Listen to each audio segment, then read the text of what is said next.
nights, red lights, mic check live. Stats on the screen, yeah, we break it down right.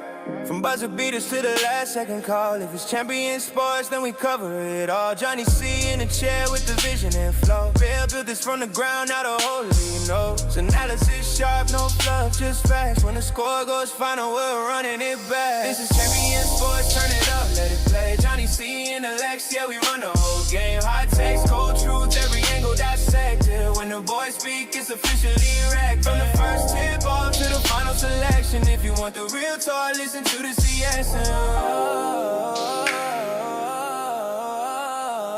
Executioner, cutting through the noise with precision. Every word hits hard, no waste addiction. The bass get heated, but the facts stay clean. Two voices, one standard, best show on the scene. No gimmicks, no bias, just knowledge and grind. If you miss a story, we'll rewind the time. Oh. Yeah, it's time for another sports talk, and we're still in basketball season. We're coming down to the wire, to the short rows. It's going to be here before we know it. We're going to be picking our brackets. I can already start dragging the teams down the line. We are almost there. I'm actually kind of excited. All the upsets we've had the last 2 weeks, we're finally starting to see that the only good team left in America is Freed Hardman. Nah. On the men's basketball side. It might be. It might be. Nah. Everyone else is disappointing me, so I'm running out of options here. Where am I gonna look? I have to look to Tennessee at the moment, to the Lions. Man, my computer just went crazy. Did it really? Wow. How about okay, speaking of upsets, close, and I'm picking basketball, but on Saturday, the number one team in basketball, Grace, lost. The number one team in baseball, LSU Shreveport, lost. Yeah. The number one team in softball, lost. Everybody lost on Saturday. It was brutal. And I love it. I mean, I love it. Newsflash. That's what competition's all about. It is. It's just odd to see Winners all of them and at once, losers. you know? Yeah. Yeah. Oh, man, this is going to be a lot of fun. It's getting down to the nitty-gritty. So that we're analytics guys, right? And apparently. Well, I am. I don't know about you, but I pay attention to the numbers. I think the numbers can tell a story, can really reveal where you get it right, where you get it wrong. And I mean, obviously there are other storylines that need to be considered, but I think you start with like the facts and the good, concrete, objective facts, and then you kind of work your way around. And we started a little thing yesterday, let's see, we're on Tuesday. Tuesday. So yesterday was Monday, and just trying to see, what do you think? And one of our posts seemed to generate some interest, and I think for good reason, because we're getting maybe into some ideas and theories, basketball game theory, stuff like that. That when you think about it, everybody. I am convinced. I don't know about you, James, because sometimes the way you talk, I don't know that you're going to be convinced about this. But Okay. I am convinced that the NAIA does want to get it right. Like, they want to get it right. And getting it right is very elusive. And I don't know, especially when you go at the end of the road, can you even get it right? Like, can you get it all the way right? So when you kind of firm up and you go, yeah, you can't really get it all the way right, that leaves you in this very subjective kind of land of things. So has any tournament ever been constructed in any sport? Well, I take that back. Take the pros out. Take all the, paid stuff. But in college, in college, where it didn't come down to some subjective matter that cleared a team to get into the postseason and do their thing. So there's always going to be an argument, I There guess is my point. But the argument goes away the larger your tournament field gets. Like when you have 64 teams get in, you can't go, number 65 was going to make the run to get and hold up the trophy. I think you just kind of go, all right, man, come on. Like there weren't 64 teams every year. Now there are teams that get upsets, which is why we play the game. But there's not, I mean, we've got some low seeds.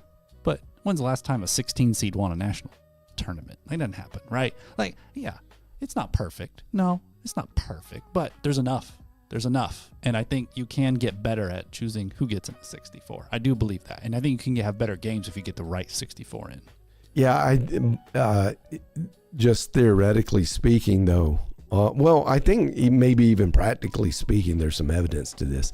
In the NAIA, it's more obvious that the dynamic range of how good teams are from 1 to 64, let's just say 1 to 64, there is a closer type of mechanic that says a team that is late can make a run. Let's take Evangel a couple years ago. Yeah, they were 15. They're probably the best. 15. Yeah, they're probably the best. I think they were 15 seed. Yeah, they made a deep run down to the. They went to top Final 8. Yeah, So, but they weren't in the championship game. Is kind of. Well, You're right. but that extends your playing. They got to Kansas City, did. And They gave everyone a hard time every game. I mean, obviously they won, but like they were. Yeah. Coach Morris mentioned like they gave us like I thought I was losing They did. that game. They were number one overall, I believe, that year. And I think so. So, it can happen, right? Right. I mean, there are teams that are there's 200 and we're picking from like 226 teams. Yeah. So there's a lot of good teams. The dynamic range of good is pretty big comparatively. So I don't know. I'm not trying to say 16 will win the whole thing, but it's more likely that a very low seed or a high seed, I guess you would say it, can make a deep run and get there. Okay. It's more likely than, say, in the NCAA or in another place. I think so. So I would agree with that. So it's important. I mean, apparently there's a 15 or a 12 or 13 making it to municipal every year in the NCAA. You're like, yay, a double digit, and kind of went deep. Yeah, and I think it's kind of important to get it as close to being right as possible. Now, I'll go back to my original statement that I said, I don't know if you believe, but I'm convinced, I believe that the NAIA is trying their best to get it right. I'm not saying they got it right. I'm not even saying they're that close. I think I can agree with that. They're trying. They've definitely made progress. There's no doubt. Last 10 years, the way they pick teams in 2026 will not be the way they did in 2016, and certainly not 2006. So, agreed on it is. It's different. Yeah, and it's better. I think it could be much better. Yeah. So let's use a practical example. And I think I mentioned yesterday in one of the threads that I would talk about this, and I think it's a good example. But we had in the championship game a 7 seed, right? Right. Now, when we looked at the numbers more than just one way, so I think this is key. You apply, historical game theory to all that. Oklahoma Wesleyan should not have been a 7 seed. Apparently. No, I think the numbers can get you there. I feel like a championship game appearance, maybe you were a little too low on the seeding. Yeah. So one of the things that helped them get there is they were too good to be that low. So it was a little ridiculous that Oklahoma Wesleyan had to play Dordt in the second round. That was kind of weird. That was ridiculous. That was unfortunate. And it turned out to be unfortunate for Dordt. Yeah. Because they had done so good all year. Yeah. They were a legit, really good team. Securing that 2 seed was a good move for their program. I mean, I thought, and I had the Defenders going to Municipal, and then that should have been round surprised 3, everyone. right? At worst. And yet, yeah. So there's that. It's important to kind of get it right. Now, I know everybody says just play the game. If you play the game, I was going to say, that's always the argument. Is just but is the idea of just go win. Like you don't want, and this is a ridiculous, it's meant to be over top, but you don't want Grace and Freed playing in round 2, or even round 3 for that matter. So, yeah, right. You definitely don't. Like it's important to get it right? I know that's a bit of a crazy, that's the most extreme example, but use that to create a sled. It works its way down, right? You don't want a 2 and a 3 seed. So I think if you would agree that you don't want your best teams, why don't you want your best teams playing early? Why not? What's the answer there? Why don't we want Grace and Freed to get in the same pod and play each other to get? You want to reward teams over the course of a season to accumulate a lot of wins. So it's about reward, or else, yes, you want to reward. Otherwise, you just exactly. Otherwise, what's the point of playing the regular season? Put all the names in a hat. Just put all the names in a hat and start picking 2 names at a time. Otherwise, you get to the tournament and you're like, just. So my point is, they're getting. There's a reason behind it. Yeah. No one wants lottery seeding. So we can't just go,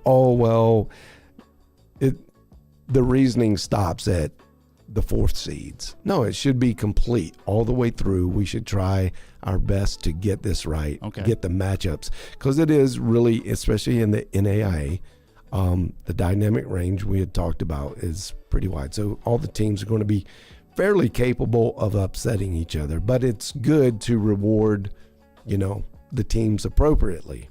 Okay. And you want those matchups to reflect that, right? Yeah. There you go. I think it's a brilliant idea. Get that part right. But there is no way, I think we can all agree in a logical form, there is no way to get it exactly right. No. Not exactly right. But in spite of that, you said you had something? No, I mean, go ahead, finish your thought. I was saying, I thought you had. No, I was saying, I thought you had the way to get it right. You have the way, and it's I do. More than just the I got you. the coach's poll or the RPI. Yeah, I got you. Well, yeah, and I do. I want to talk about the debacle between Dort and Oklahoma Wesleyan. I mean, they should not have played round 2. No, they should not have. And that's a hindsight thing, so that's very easy to say in hindsight, right? But how do we make the corrections so we don't get that? That was a massive mistake. Massive. Yeah. So just, I guess, let me just recap for those jumping in right now. We're talking about last year's 2025 National Men's Basketball Tournament, NAIA. Dort gets a 2 seed, Oklahoma Wesleyan a 7 seed. They each win their opening round games. Second round, they have to play each other. Oklahoma Wesleyan upsets Dort, but maybe it wasn't an upset. Maybe this is a case where it's not just upsets, because Oklahoma Wesleyan went on to beat 2 other 1 seeds. Why were they a 7? They beat a 2 and 2 1s. Something's off. And you're saying, how can we identify they got underseeded? So they got underseeded. The storyline is they got underseeded, and then they had to play another team that was in probably the appropriate seed, but you don't want 2 and 3 playing so early. So step 1 is you have to prove that they were underseeded. Yeah, well, that's step 1, right? And I think you have to have better RPI, your favorite stat, and the SOS. The way it's run, the way it creates a circular argument, and it is just really bad. I hate to say it because I know people they're like, "Wow, it's such an improvement from where we were." Okay, from 2000, I'll give you that. From 1996. Okay, I'll give you that. But but it's 2026. far from where. Yeah, exactly. 2026. We have too much technology. We have a lot of numbers are better available ways. now. Like we just didn't collect as much information in '96. Yeah, I mean, we should be looking at how teams actually operate, how the matchups really look and work. How is a team doing? What the recency bias should play. Either way, positive and negative. Okay. There's a lot of things, and I'll save that exactly how to do it for another episode as we get closer, because I think the reveal on that will mean more when we start seeing the actual brackets line up. So I want to kind of table just teasing that. This a little bit. Okay. Just a little bit, that part of it. But I do want to say, what do you guys think about this? I think I can really make the NAIA tournament just so much more fun and inclusive. Make the tournament more fun and more inclusive. I'm all for that. It's already great that first day. That first day's phenomenal. All those games it can playing, be better. Like you're saying that because so you good. haven't had better. Well, in the NAI, no, but I do like that we have the 64 team tournament instead of the 232s. We need more. We need more. All right, here. All right, let's go. Darlene, can you help us? Throw my and you can keep us up. You brought a PowerPoint. Look at this. A little PowerPoint. Look at this. Okay, what are we looking at here? I didn't know how I really wanted to present it. Okay. So all right. So but this will be the best way, most efficient way. Might not be the prettiest way, but the most efficient way. All right. So 5 arcs. I used to hate that idea. Oh, there's 5 arcs, but now would you I've hate it seen because the it's math. 5 and not like 4? Yeah, or 6 it doesn't or something, work. not an It even needs number? to be in 4s or groups of 4s, yeah. something like that. Some power of 2. So I kind of like it now, though. I like it since we've been able to, and I've been working he got in the on hot this. tub and it got warm, and he's like, Yeah, I like. I've been working on this this from the very It's beginning comfortable. of this season. All right. This Now, math obviously, you looks can't weird, make it but happen okay. now, but every arc this year. should be a regional. So get rid of the 16 pods. That's kind of fun. The pods go away. Well, Everything's- 16 pods go away. Right. The We go idea. to 5 pod concept. Pick So, a really good okay. one of 5. Surely we can find 5 best venues, and at a school. definitely. Yeah. No, there's some great venues. Yeah, We talked and about don't it, just Okay. because Okay, so- they're a great venue, that's why you pick. So you got a great venue in the east, north, All south, right, east, so west, you got Midwest. the 5 okay? pods: east, Midwest, North, South, and West. All right, 16 teams in every one of the arcs. That mathematically, the top 16 teams get in. That's a lot of teams. If you know how to do math, it's a total of 80 teams get to go into the early round of the national So tournament. the tournament gets an Regional additional round. 16 teams? Yeah. Am I doing right? So you get, okay. And Because you got 5, yeah, so right? you got 5. Yeah. Okay. So the objective is to produce 4 best teams from each arc. okay. That's a total of 20 teams. So you get sick and like one plays 16, 2 15, like in the region, the arc, right? Yeah. And then the winners Yeah. play 1 16 play 8 and 9. We'll play the winner of 8 9. Yeah. And then you'll end up with 4. That's why the 4 is there. Okay, so the 16 get down to 4 in each. And then you send 20 teams to Municipal Auditorium in Kansas City. Yeah. You really got to earn it. But the top 16 in each region. the top it 20 kind of works get to that way Kansas now. City. They're just in the 4-team pods. It's kind of similar. You're just saying break it into regions, 5 locations instead of 16. Okay. well, each pod gets a okay. winner. That goes to right now the winners. I have one. Okay. I have one So- objection, but we'll wait. All Just keep right. going. So yeah. so I'm just Keep making sure you understand the math. Got it. Yep. 5 pods, 16 teams. There's a total of 80 teams now in this race. Yeah. That's fun.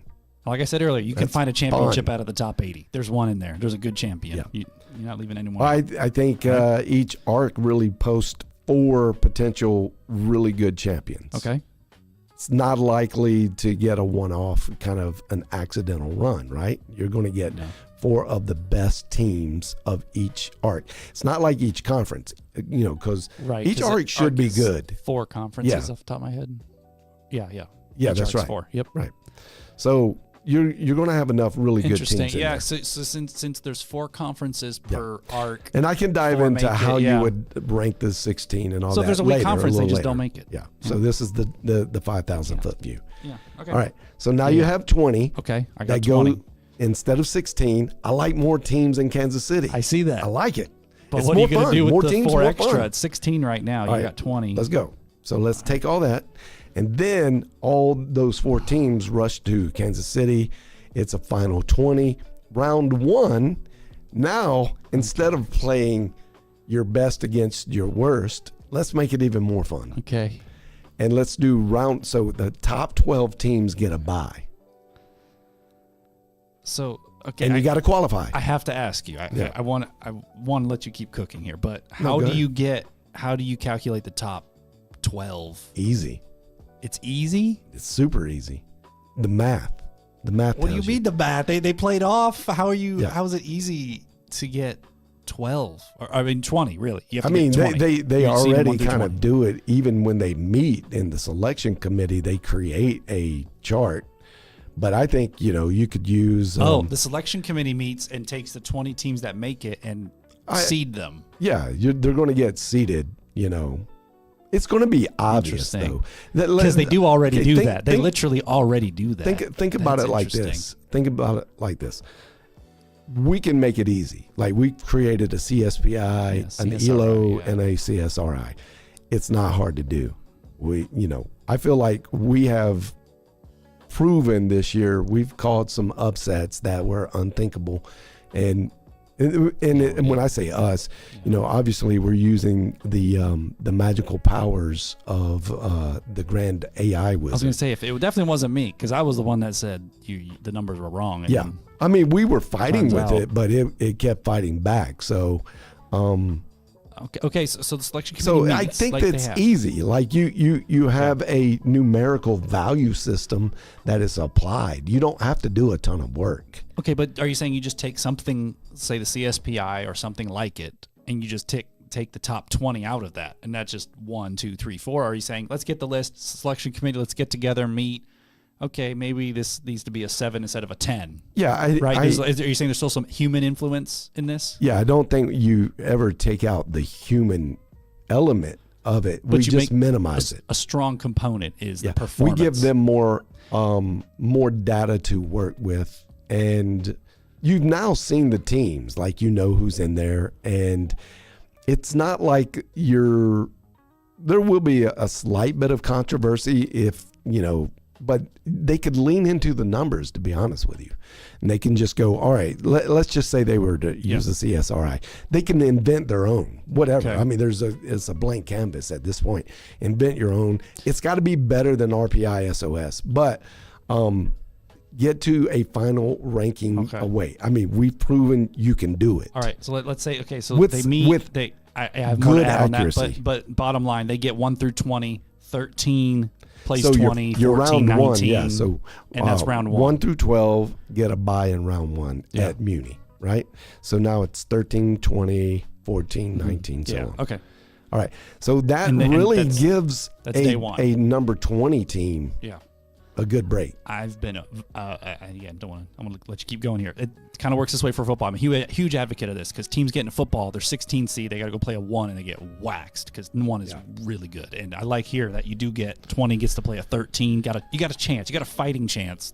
And not just playing. Yeah, I mean, you always have a chance, free but dirt it race, seems to okay. be mathematically a better matchup. And right? then you end up with that. So you use the first round to get to 16, and then you just bracket it. Yeah, now go through. yeah, the numbers When will you're- always be the numbers. Like just say everybody's got the assigned rank value. This is basically, it's funny because like it's incredibly similar to what already exists. Like you pitched it as this whole. It's almost identical because they already do this for football. It's the top 20, right? A committee committee meets together. They determine based on different things, right? Arc and metrics and whatnot. You're saying just play off to get the right to be discussed by. You get a chance to play to be discussed. You don't have to go numbers, right? You earn it. Yeah. Go play. So I think that's an interesting. I think it is important. This is an important idea. Just from a administrative running a league concept. Like, have the same way for all sports. Like, it's tough. It's really not. It's really not. Not when the sport can. I mean, obviously you have like track and field and some others. But those you don't have to apply because that is not the same thing. But anytime you have like one-on-one matchup competition, a bracket's a bracket. If you're bracketizing any competition, like this is like you have to get to strength and appropriate seating and that kind of stuff. That's just part of bracketology. So anytime your sport is represented by some kind of competitive bracketology, this is, you have a universal plan. Like where does this in one team versus one team, and you do brackets?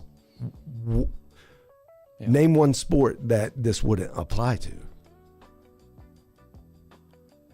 I mean, you had baseball would work, right? Absolutely. You get a lot of teams in. Absolutely. You can maybe be a best of 3, maybe you do something like that. But same concept. That's not the bracketology part. Right. It's just 3 games per matchup. But yeah, whatever. I'm with you.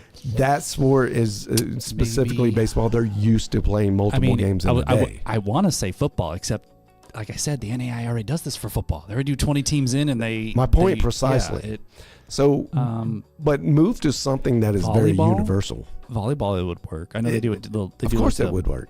Yeah, they do pods, but it's the same thing. It would work. I mean, it's essentially they probably wouldn't like it, but it would work, no doubt. It would work. I don't know why you wouldn't. Why wouldn't you like having? That's weird because volleyball doesn't do 64. They do like 32. It's 32 or 48, right? It's like 48, but they get down to a final 16. Yeah, that they send to the final location, like basketball. Sioux City. Yeah. So, but if they do 48 to 80, I bump up your numbers. Yeah. Like, you just want everyone to get a participation award. No, I don't. I'm not handing. The NAI is not handing out anything but a red banner, right? The school is responsible for their participation awards, whatever. But hey, to me, all right. Let's go back one step. A preface that we skipped over. Why do you play the season? Why are you playing the season? Man, no one likes to think about that. Why you play? You play to win. You play to win. Like, as an athlete, you get in there and you play to win. No, but the ultimate goal from day one is to. Every sport's got a different place, right? But since we're talking about basketball, what is the brand always advertising? Road to Muni. Road to Muni. Yeah. Like, okay, what does that mean? Like, no one's saying, "Oh, go play your seasons." No, from the day one, it's your goal is to be a municipal auditorium. You're supposed to be there. Yes, and that's good. I think that's awesome. That's what makes college athletics so awesome, and competition it's just great. There's a goal. There's a big idea. Everybody wants to get there. You want to be one of the elite. I don't see a problem going from 16 to 20. Say, no, I don't. Elite 20. I think it would probably help better. some logistics. Yeah, I would say it probably helps some of the logistics to have more teams and people more fun. there. Yeah. And there can be just a little more excitement. Okay. But when you go to like this idea where the arcs are letting 16 go into the arcs. So that's you're involving another 16 group of 16. Let's jump there. So I got 2 questions. One, when calculating the performance of teams and you're seeding them in the top 20 of this format. Are you taking their performance in the tournament from when they go from 16 to 4? Are you taking that exclusively, or are you taking the whole season? Does that make sense? Like, are you looking at just the stats from the 2 games in their region, or the whole season to find the top 20 seeds? Does that make sense?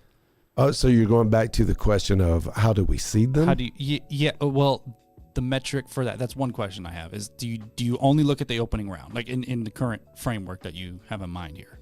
Is it just your performance in those 2 games and you go, well, this team is like 12 and 12, but they blew out both teams they played.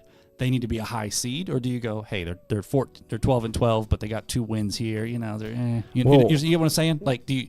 I think I do. Let me just answer, and then you can, if you have more questions.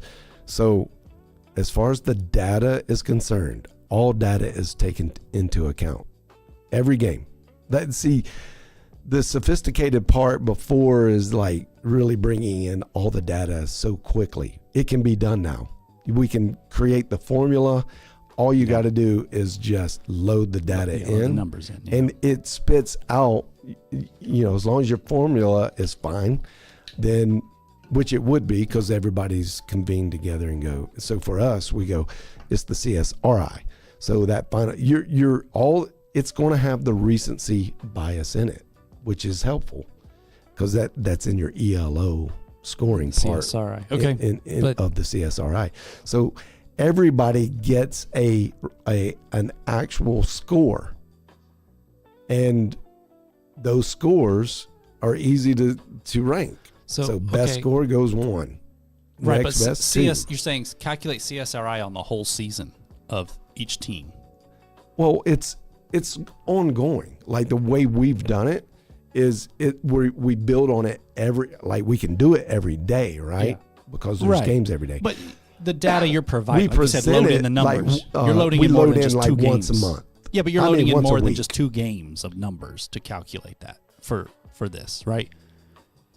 You're saying you don't let me just because you got from 16 to 4. You played 2 games. You're saying that's fine. I mean, you're saying do more, not just whatever happened and locked in. Like, hey, no. Okay. I mean, it's you're still carry every because it goes back to your why play all year. All those numbers count when they're trying to count when you do the CSRI and you're finding your 20 teams. Okay, like everything, so every bit. You're kind of hitting on something. And one thing I don't know if you're even meaning to, but I would say, well, the way we do it is from beginning to end, like up to date. Like today, we run the numbers, we see what the score is. You could do it that way. If you wanted to lessen the blow a little bit from early destructive type of data, just go from like a January 1. It's an interesting idea. I've been wondering. Yeah. And you have a little more of all the conference data. Or you could just say, it depends. I mean, this is where you go. You got a blank canvas and you can decide all this. Are games in early November, mid-November that are your non-conference opponents, how important should that be? I say none, because you don't even know who your team is in October, November. You're still figuring out you're still figuring out who's going to be on the perimeter, or this guy, is he a 3 or a 4? I don't know, maybe. So don't get too caught up on that, but I agree. The NAIA can decide that. Sure. That's all easy programming. Easy. Just like math. picking a date. Just math. And that's all this is. Very objective. And you can create that linear path to the most recent data that you want to take in. So if you're asking me to build it, I would do it all. I would just do it all. Yeah. Okay. That's what the regional games, the 2 that are played there, you absolutely include that data because that's going to give you some recency bias. And the way we tune the ELO part of the calculation that is based on strength of schedule and all the defensive metrics, weight a little more on recency bias. Okay. So it's easy to do. It's just math. Yep. All it is, very easy to do. We're actually simplifying it. The way we're talking about it. That's why I didn't want to get too far into that. Okay. I keep saying it's easy. This is not a tough change. This is an easy change. And I would like to reiterate again, they already do this. Pretty much all this is what is already in system. You're just changing the approach, or I guess the philosophy maybe, but because they already get a selection committee together, use metrics, and pick the teams. We're saying just let them battle it out. And then, but one thing I would say compared to the way they do it now, the selection committee is it is heavy-handed in the human element. It is. So less of that, but much less of that. You're just saying, hey, do we all see this? All right. So, is there something we're missing? All right. My next question. No? Let's go. Okay. Next question, all right. which is the original. So you got 80 teams in. I feel like I know your answer here, but does each region deserve 16? And does each region maybe deserve 4?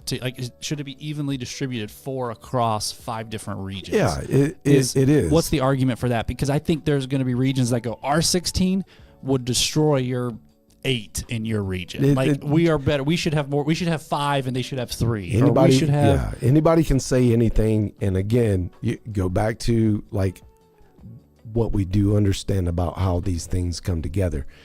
There is no way. It's not built to have the top 64 teams. Even now, it's not even built. You have auto bids and at-large bids, right? It's not built that way.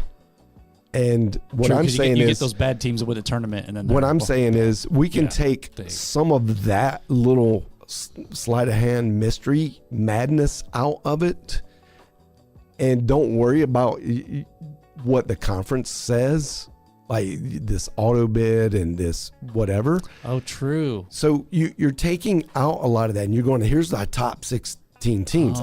So when your conference doesn't get you a banner on your wall like it does already, and it helps your chances with the area rating committee, I think is what it's called. The specification there, the ARC, the winning of your conference helps you in the ARC, which helps you in the seeding of your ARC to get to municipal. That's the benefit. It's because right now winning guarantees you get in, right? But right now you're saying you could win your conference and may not even be in the top 16 if your conference is not good, because you're just taking the top 16 of that region, okay, right? All right. I like that, because I did that scenario yesterday. Okay. And I thought about it really, really hard. Okay. All right. So that is an extreme argument.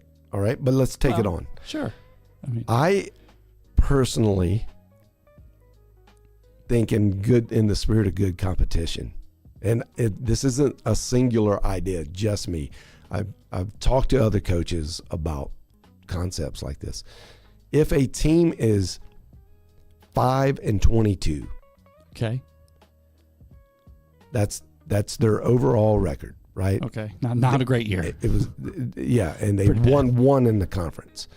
But somehow the conference lets you play in your conference tournament, right? And they go on a run and win. And somehow they get a run. And now they're 7-22 or 8-22. Yeah. And you're like, and they won it. Does that team really deserve to go? I just say no. No way, Jose. And that yeah, exactly. And for sake of argument, the 5-22 team played all those games against NAIA schools. Most of it's going to be their conference anyway. I would imagine, but let's just make sure we clarify that they're not playing D3, D2, D1 schools, it's within the I think everybody does. No, I personally don't think so. But right now, where's the line? Where's the line then? If you can think so, because that's a slippery slope. Man, where do you draw your line? Yeah, 8-22, you're 14 games from. You have to play 14. I say let's eliminate any of that possibility, and let's go with the 16 best teams in each arc. Okay. It's going to most likely. It would be the rarest of rare circumstances, but that let's say your conference tournament champion worked out to not be in the top 16. It's so unlikely. So unlikely. Yeah. Especially in this format. You're picking 16 of the top teams in the ARC. Yeah, that's the argument, right? Is if you get 16 out of each, what are the odds that the national champion's number 17 and you missed them? It's pretty low, even if they're. All right, yeah, so maybe you're going to get to this question, but I'm going to just go ahead and jump in. All right, I've tried. I'm trying to poke holes in this thing. I'm going. So one thing that I think is going to be, I can tell you, any coach that's listening right now is this is the question. Okay. In the 16, what are we doing? Like, since there's 4 conferences in each ARC, so does all 4 each? We do 4 teams out of each conference, and the answer is no, not at all. Because that's how the region helps with that, right? Is that the exactly? Yeah. I'm saying if you're going to actually do this ARC idea, let's go ahead and do it. And there may be a conference that doesn't get representation. I can think of one that maybe doesn't. Very unlikely, though. Very unlikely. But I can think of one this year that might not. Shouldn't. Well, I can think of more than one, but I don't really want to go down that path. The ARC, I really don't think that'll work out. Like they'll at least get one, but it doesn't 15, mean 16, that a really good conference. Let's just take Crossroads. So what are they in the north? They're in the Midwest, I think. Crossroads? I think so. Possibly, yeah. So let's say they're in the Midwest. I think they are actually. Now that reflecting on Scott's conversation, but I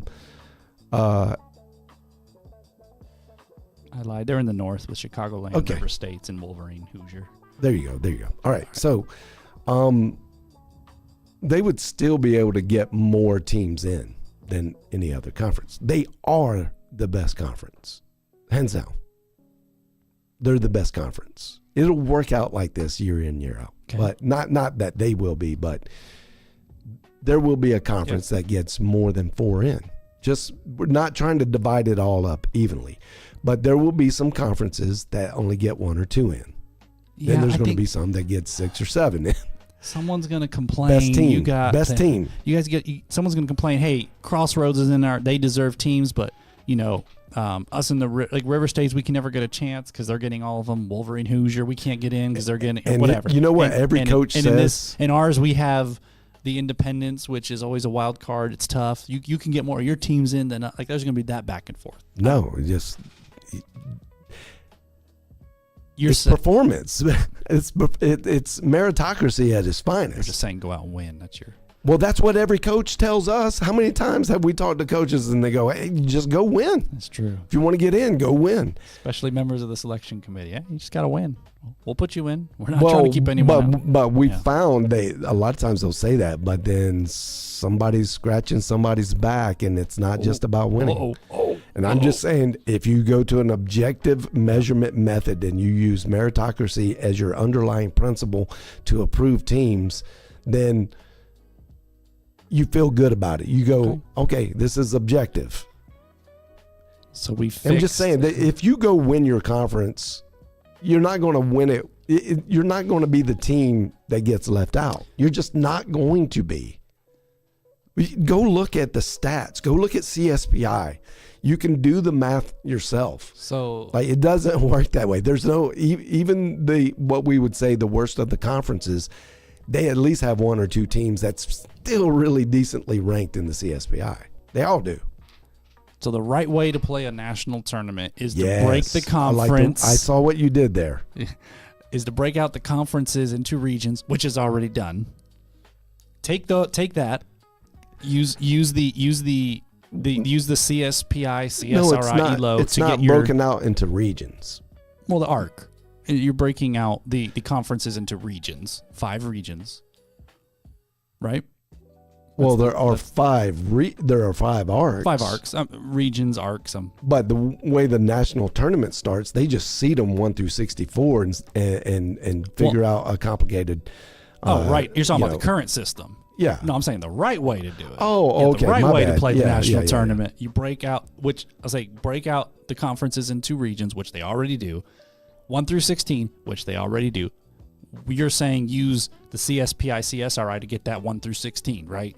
So, ELO, somewhere in there, right? Use a metric to get there, not just a little bit of human of, hey, this team got to get in, or this one got this seeding, right? You can move it in there. Yeah. But highly influenced by metrics and data. Play off your 16 to 4. Take 5 regions of 4. 20 go to municipal. 13 to 20 play, just like football. You get your 16, play them off. Yeah. Get your red banner, Yeah. take it back home, and that's how you do a tournament. I mean, are you telling me that you can't feel good about I can't just hear that. only 5 arcs producing 4 teams that are high quality teams? What I definitely can't say is that system's worse than what we have now.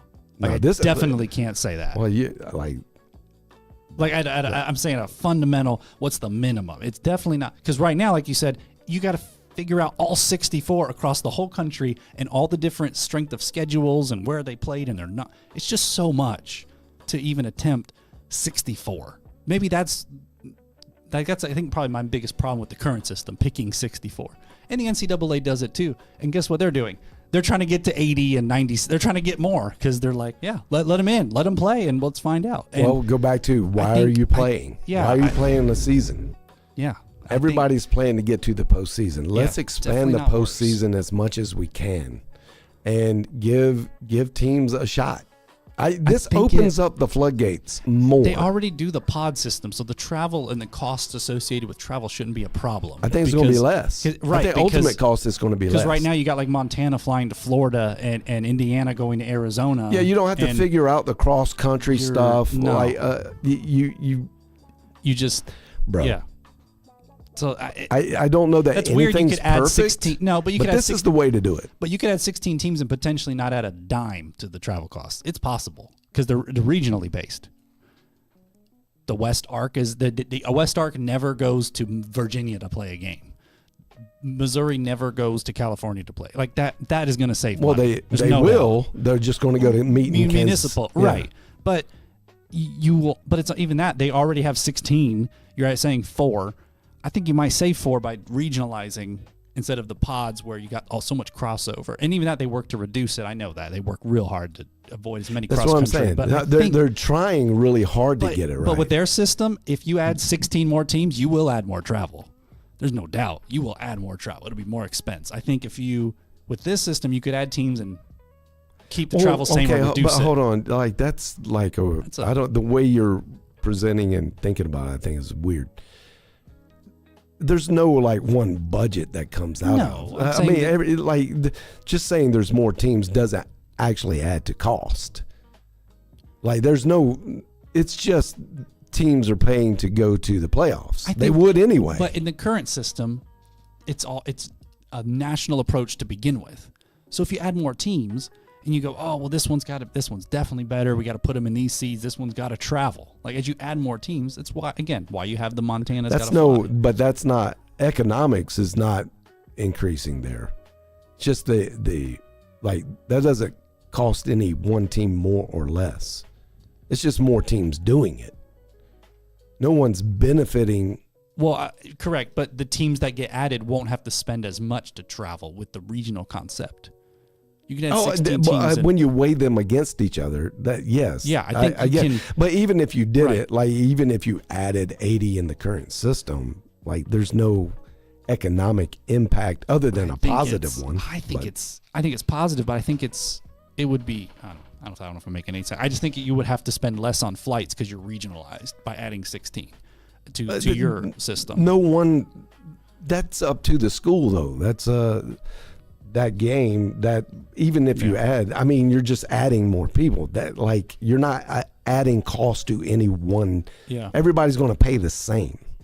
Yeah. Like that. That's not a problem. You're presenting it like it would be a problem. It's not a problem. Well, again, It's only a problem if a team makes it and then they don't want to go or pay it. well, when it comes to objections, it's going to be competition based and financially based, right? Like it's either this is not good structure for the teams or this is too expensive. Like those are the top two things that always come up. So when you add teams, it's who's paying for?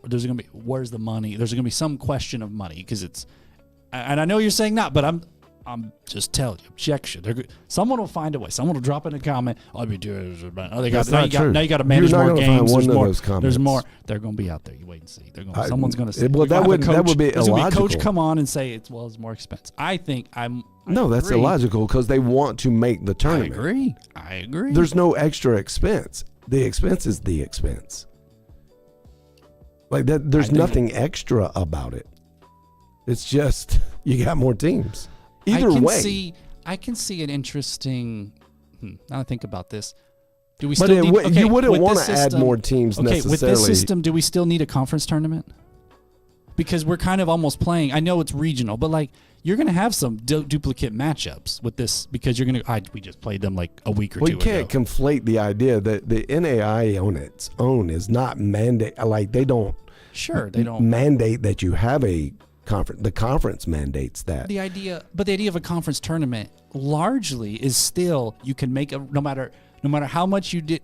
It's like in high school, you get bad grades, but if you can cram and get a good SAT score, you can still get into a good school, right? Like you get that catch up mentality. Like if you really dedicate yourself, you can do that. The conference tournament was the SAT, right? If you work hard, get yourself good, you can get a good SAT score, you can get in auto bid. Yeah. Just sneak in and get the auto bid.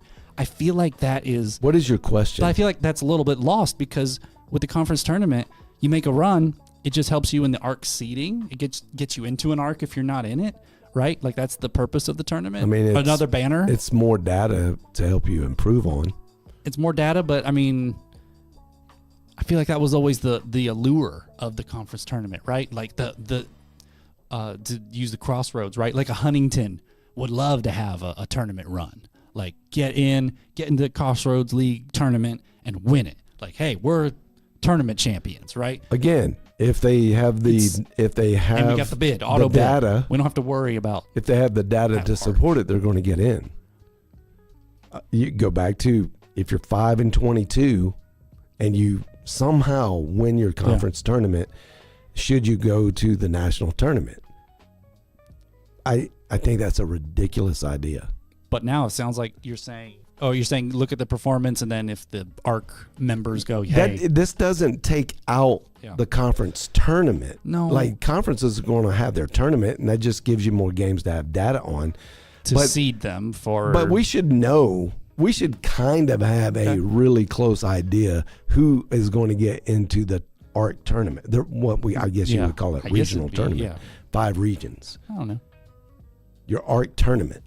So that's just the first layer of the road to Muni. Okay. In postseason. I love the idea of having more and more like conference tournament. I think is great. Like more post games. I think coaches love that. Players will love that. And I mean, I don't know. Yeah, I would imagine as an athlete, I want another tournament to win or go home, right? Like, you never want the season to die, right? You want to just keep playing. Players play. Coaches coach. They're living for this. Yeah. More opportunity. More fun. Which I think all the NAIA... More teams, more games, more fun. I want to say all the NAIA conference tournaments are bracket-based. Like it's just some kind of a bracket that single elimination, right? Like just straight down to a winner.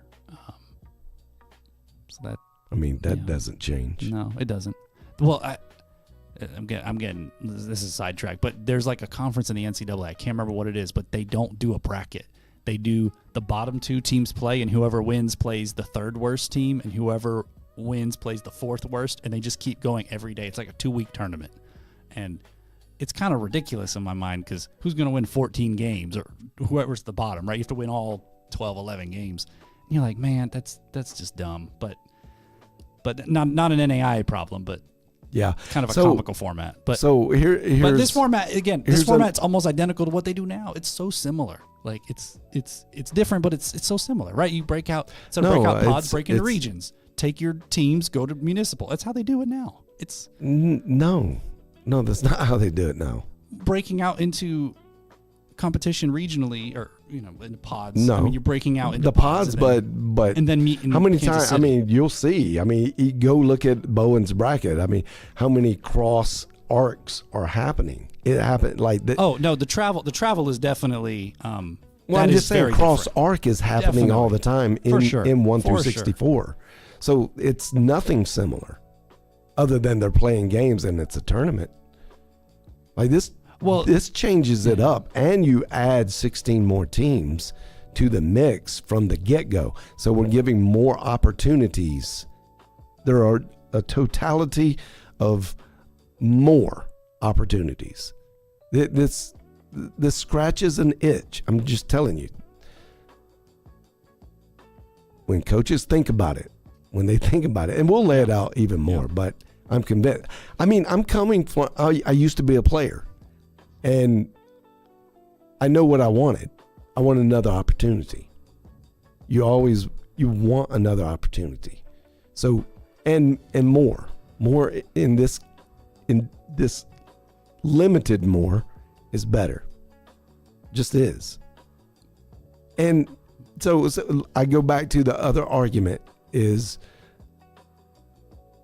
and I go, well, so I'm obviously fight for this, but I can see where it could get shouted down.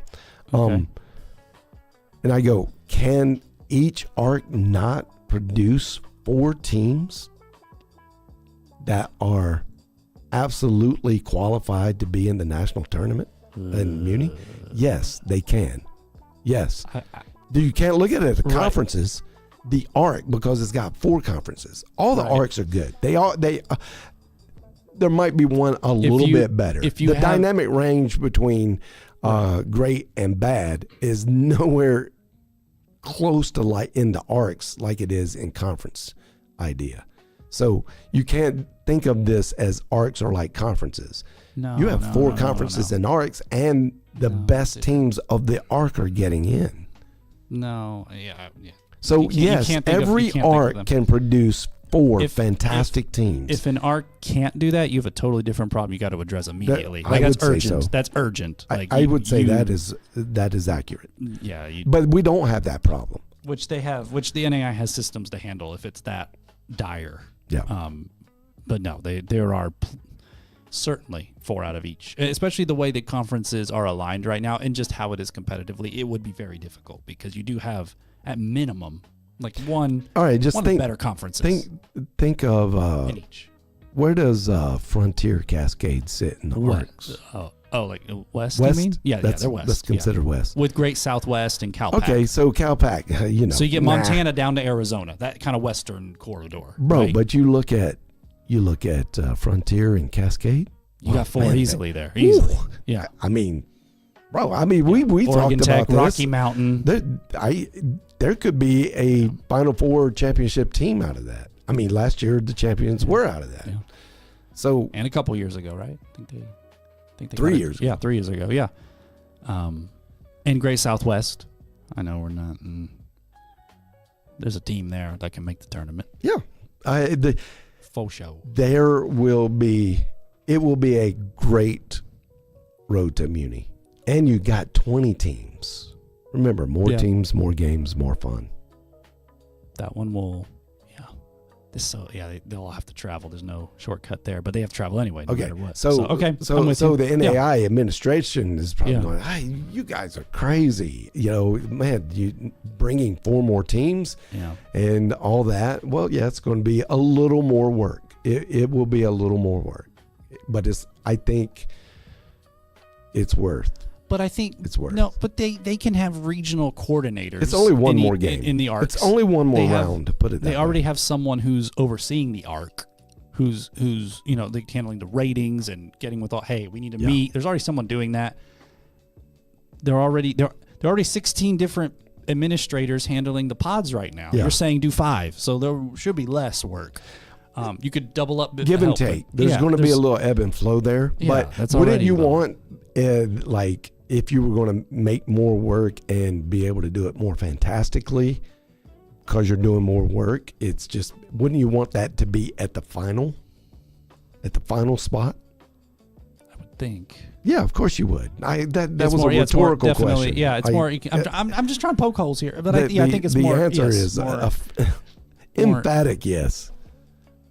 Yes, of course you want your. Well, and like I said, you're taking 16 host sites to manage down to 5. That helps. That's going to help. Even though you have more teams, the number of locations go. That's probably the biggest win, logistically. I can't wait to hear. I'm interested.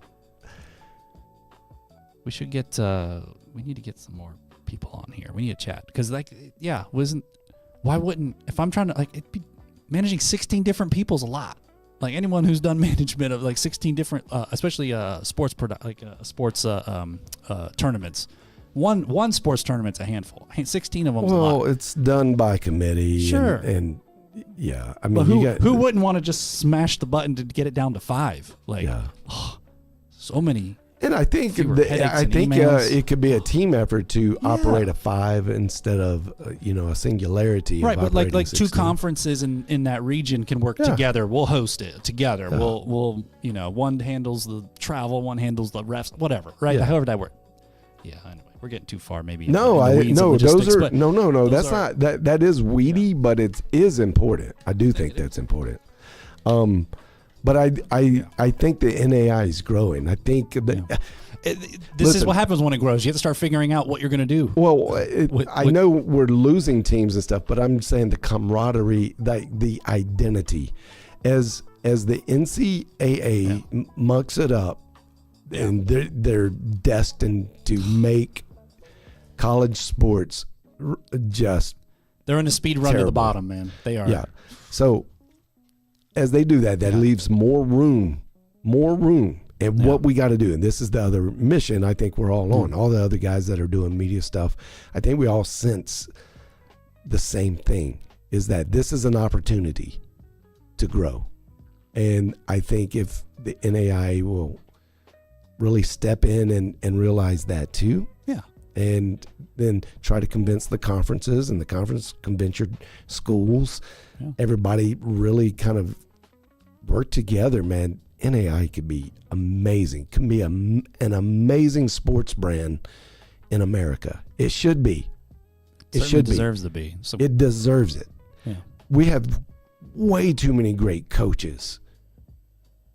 Stories never even heard. Yeah. Like players. Tremendous players that are really good folks too. I mean, when you start adding in the human element and the human personal interest stuff, I just think it's so much better than even at the NCAA level, and it can grow. But you got to be kind of deterministic in we're determined to grow. And you got to make things better, make your tournament better, make your seedings better. Just realize it.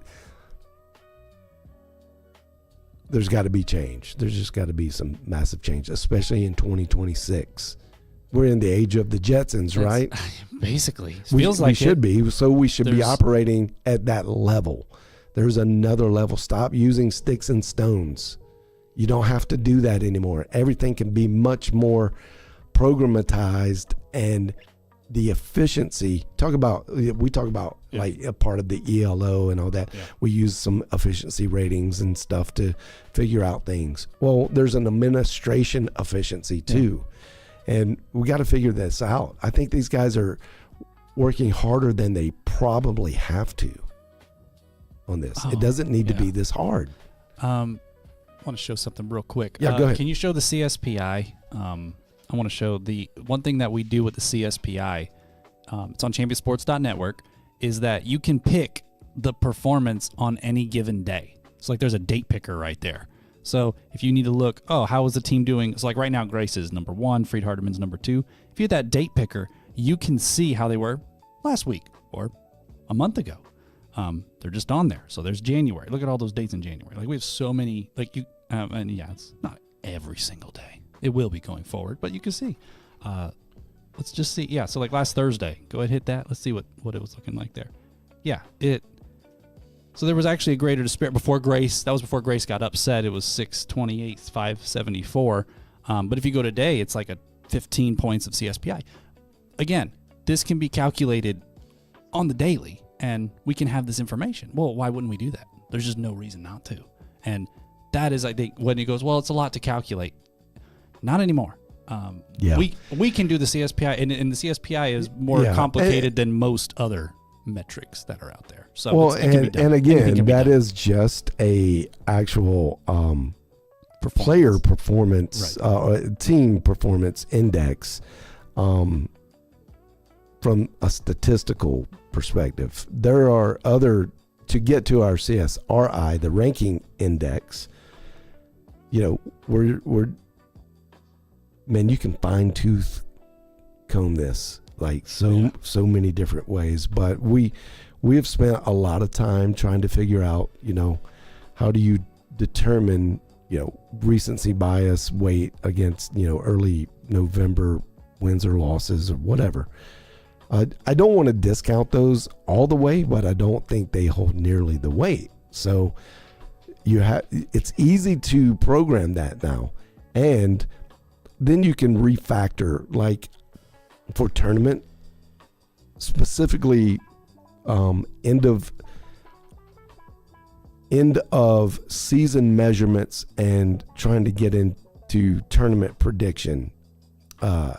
You cannot deny that defense is more important than anything. So all of those statistics about defense, to me, now need to be elevated and weighted a little better. This is what we were talking about with Oklahoma Wesleyan, that most people missed on the surface, because if you only went by like point differential and then the teams that scored the most, well, scoring the most at this point in the season is definitely not the thing. We can prove scoring slopes. Okay. So at the end of the year, come February, everybody's scoring tails off. Yeah. Some little, some a lot. And that is because you're more subject to injury, dead legs, just the stamina. Yeah. Exhaustion's ways of fatigue starts weighing down. So the teams that are more inclined to be defensive teams, well, they begin to win the close game battles more. You can't depend on your scoring as much. You just have to depend on not letting them score, because your percentage of when you will play offensive average to when you can play defensive, your defensive best average, defense always wins. Like, you can predict that a lot better. You can always give more effort on defense. You can't just always will the ball in the basket. It just doesn't work that way. Right. So you look at metrics like, and that's what we produced. And that's why I think it hit so big, because all the coaches out there, they saw it. They're like, yeah. This is real. This is good kind of like eyesight stuff. That opponents, what are you letting your opponent score? What's your point differential? How many steals did you get? That's a huge one. And if you looked at that Oklahoma Wesleyan Dort matchup, they were very, very similar in their opponents' points scored and their point differentials. But Oklahoma Wesleyan dominated the steals per game. Dominated. I mean, absolutely dominated. So what does that mean? That in tight situations, it is more likely that Oklahoma Wesleyan would get more possessions and that more opportunity to score. Yeah. There's an average there, right? Yep. That money ball concept, it'll ultimately kind of reveal itself. You just got to know where to look. And if you're just looking at just the top layer of the picture, which is CSPI, weighted a little bit, so, but it's still kind of a top layer. But when you get to end of season, you'll see that you need to kind of pull and weight out a couple more things. That's what we do with CSRI, and add that into the ELO experience, which is more based on strength of schedule. But how you get, we don't create a circular argument for strength of schedule. Yeah. We go deeper than opponents' opponents. Oh, don't get me started, man. Yeah. Come Well, on. anyway, I was doing good. Yeah. so the big idea, we could talk all that, man, and you talk about weedy, you feel like you're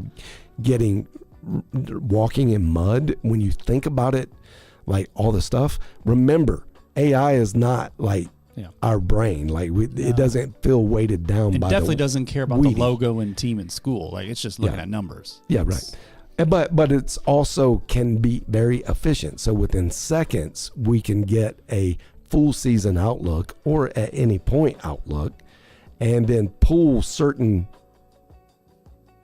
craft out certain important stats, like at the end of the year, to weight things a little differently. It's really just 10 seconds of code writing, and then boom, you got it. Yeah. You got the answer. Yeah, no. Math is cheap now. You just have to have the initiative and the desire to do it.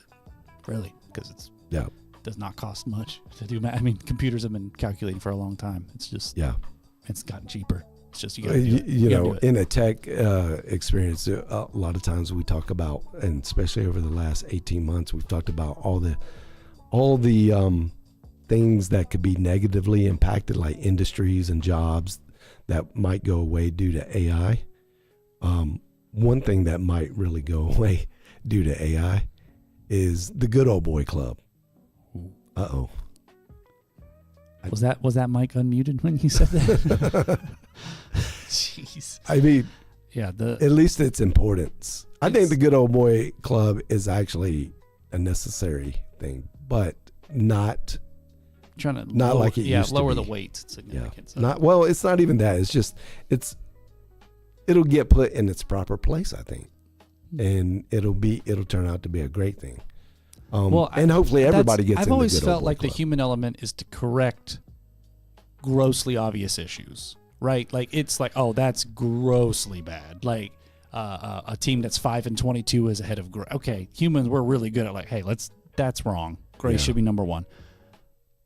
But the nuance of like who should be 7 and who should be 6, or who should be 7 and who should be 10, right? Like where are they going to be at? Or like a 4 to 7. Yeah, like who's 4 to 7? In a lot of these conferences, we're gonna find this out when they have to do the conferences and influence the arc, which will influence the national selection. Yeah, they're gonna have to figure out, is this 3, 4, 5, 6 team, which of these is actually number 3? Yeah, because when you do the arc, you have to pick. Like you don't get a choice. You have to pick who's 3rd, and that's where I do feel there's a lot.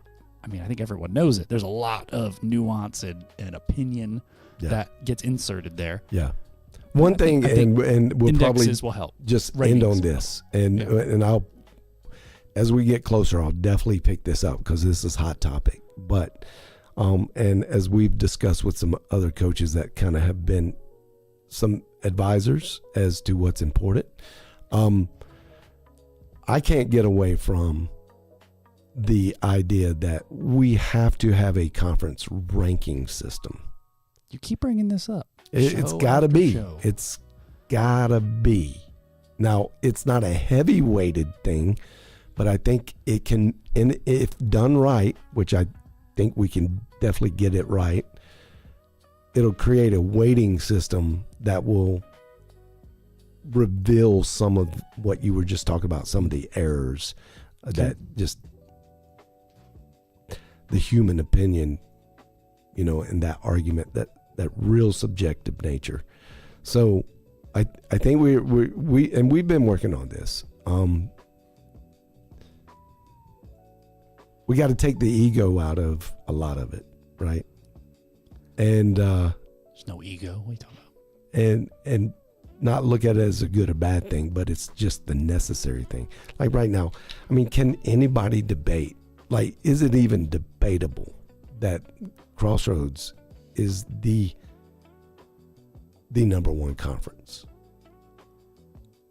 No, I don't possibly see how someone could debate that. I'd like to hear it. I'm open to it. It's just they're all beating each other. There's no one standing out. I mean, it's going to be that argument, right? Like if everyone beats each other, none of them are that good. That's the argument. And But I think overall the quality, even though, yes, they are beating each other. No, The last 2 weeks, they've done a lot of beating up on each other. I still think the overall, it's very high. The top is very heavy. No, I think In the national picture. the way you smell that out though is how does the performance index weight to that? Because I think the performance index itself will either show in a national picture way, like you'll see it. If they are bad, they'll be, and they're all beating up on each other, they'll be in the middle. But if it, or low or high, they'll all kind of graduate together. Right. Which is what's happening. Truly that's why, the case. Yeah, that's just why they're up in the top 10, 20. There's a lot of these things are crossroads. definable. They're not that hard to see. Right. I think what it comes down to is like in conference play, teams are 1-1 at the end of the night, right? When two teams play, someone wins, someone loses, 1-1. But the performance index, well, that could vary on so many different metrics. And so, yes, your performance can vary. But if you just go strictly off of winning and winning percentage, cough, RPI, then you lose so much of the picture of what happens night in and night out. And yes, RPI may be better than what was 30 years ago, but the performance creates a better picture of teams night in and night out. Yeah. One other little silly thing about the way they do it is they have these quad wins and losses. Well, we can easily fix that though. Now we can get to true quad. Like you want your top 100 be your measurement. If you're going to get 80 teams in, top 100 be your true measuring stick, and then you quad that. So it's like, did you play a top 25? Yeah. So rank them by 25s. Anything 101 and beneath you don't care about? Is that, did they have that right? Like 25, 25, 25. Those are for quads, and then 101 and up, and whatever. Well, in our ELO, we actually did it by tenths for the top 100. So it's not as that 10, like 20. Yeah. So 30, it's 40. Top 10. Did you get a top 10 win? Did you get a top 20 win? And then the weight of point values are associated. So it's obviously better if you get a top 10 win. If you do quadrants, beating a 25 is the same as beating 1.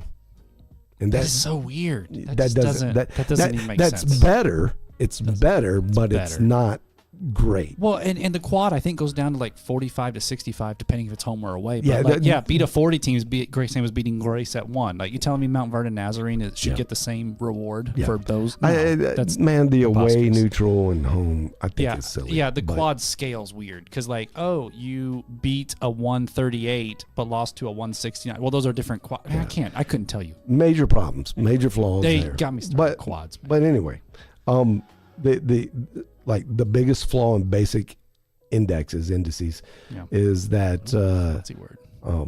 You treat a 20-point win over a sub 500 team the same as a 20-point win over a top 25 team. That doesn't make any sense. No. So that's a huge flaw. So you're going to fix the quads and be the quad god. I don't skate. Watch the Olympics, y'all. Watch the Olympics. There's some great performances. I love competition, man. It's so awesome. The only one I just refuse to watch is the Super Bowl. I would rather watch curling than this year's Super Bowl. Absolutely. For sure. I didn't watch, and my team was in it. Just to show you how dedicated I am a man of my principles. I haven't watched the Super Bowl since 2019. For the best. The Patriots had a terrible Super Bowl. Definitely not Bill Belichick. It was predictable. Team, but it was predictable. I mean, whatever. But do you regret not watching it to see Drake May set the Super Bowl record for most passing yards in a quarter of a Super Bowl? I do not. I have that Super Bowl competition history. doesn't hit me. You don't want to see Drake May throw 260 some yards in garbage time? If the NFL was better and maintained really good integrity and was trying hard to put on a good product and be genuine, then I might change my mind and I might care. You don't want to see 47 commercials about artificial intelligence? So evidently you watched it. I did not. I don't even know it what was the on in the score background. is. You I just know that the Patriots it's- lost. And this is kind of dangerous, I think. Why we've built Champion Sports Network is that the pro sports, they literally just suffocate you with advertising now and gambling, just tons of it, to the point where you're like, what am I watching? And I was in the room. I was realizing, I think I want to spend more time getting to know the people in the room than what's happening on TV, which is not good for the NFL. The NFL doesn't want you. They want you to be engaged with the advertising. And I was like, oh, are the commercials on now? Oh, it's some AI generated thing about AI. I don't, man, I'm trying to have fun. Man, likability factor. factor. I'm just saying the likability factor of the NAIA compared to the NFL, I think that the headroom is so high for NAIA. No, those fans are so much more fun. When those small colleges, they fill the stands, they start stomping on the bleachers, and the we've got a winning starts to product. shake. Yeah, let's much more. We got to work hard to make it great. And their numbers are down on the Super Bowl just to prove should the point. I'm glad to hear it's not as it's not as interesting. People are, believe it or not, going to independent. They're more interested in independent small college media than that's awesome. Watching. I love it. Drake May throw for 0 points in 3 quarters. All right, good show, good talk, and drop us a DM in Twitter is probably the best way if you want to really chime in and get heard on this. Or comment. I mean, post, but if it's really you need to keep the. I think really important anonymous. is go ahead, DM. Like just engage, like share. Anything will help. Yeah. And no, we're watching the DMs. Yeah. Slide right in.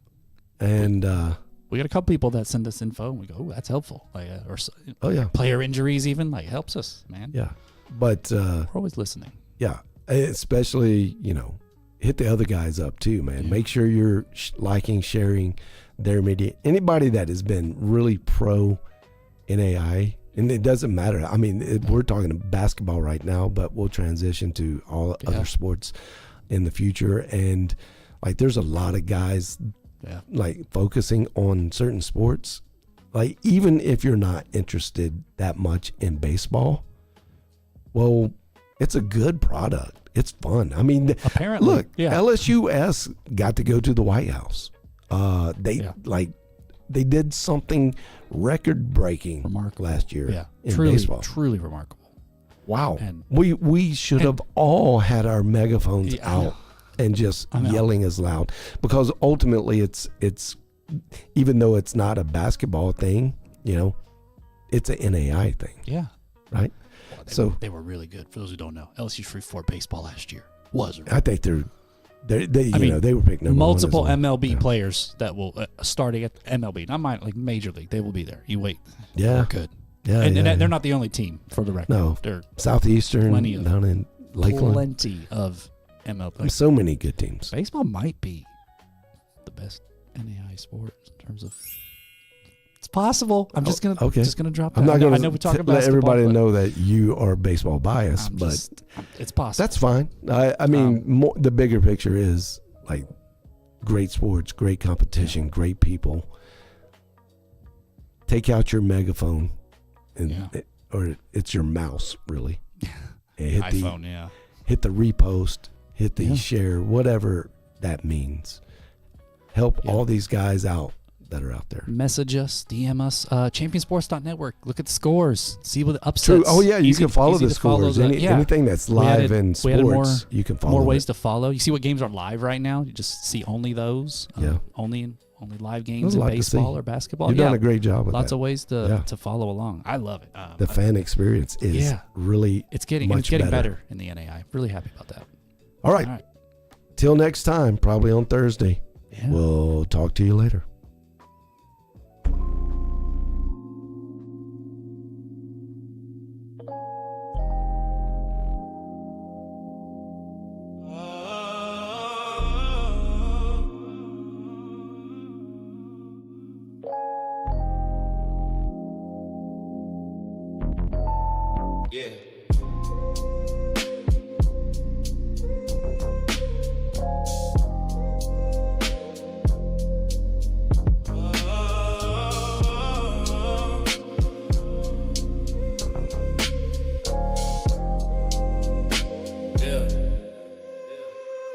Friday nights, red lights, mic check live.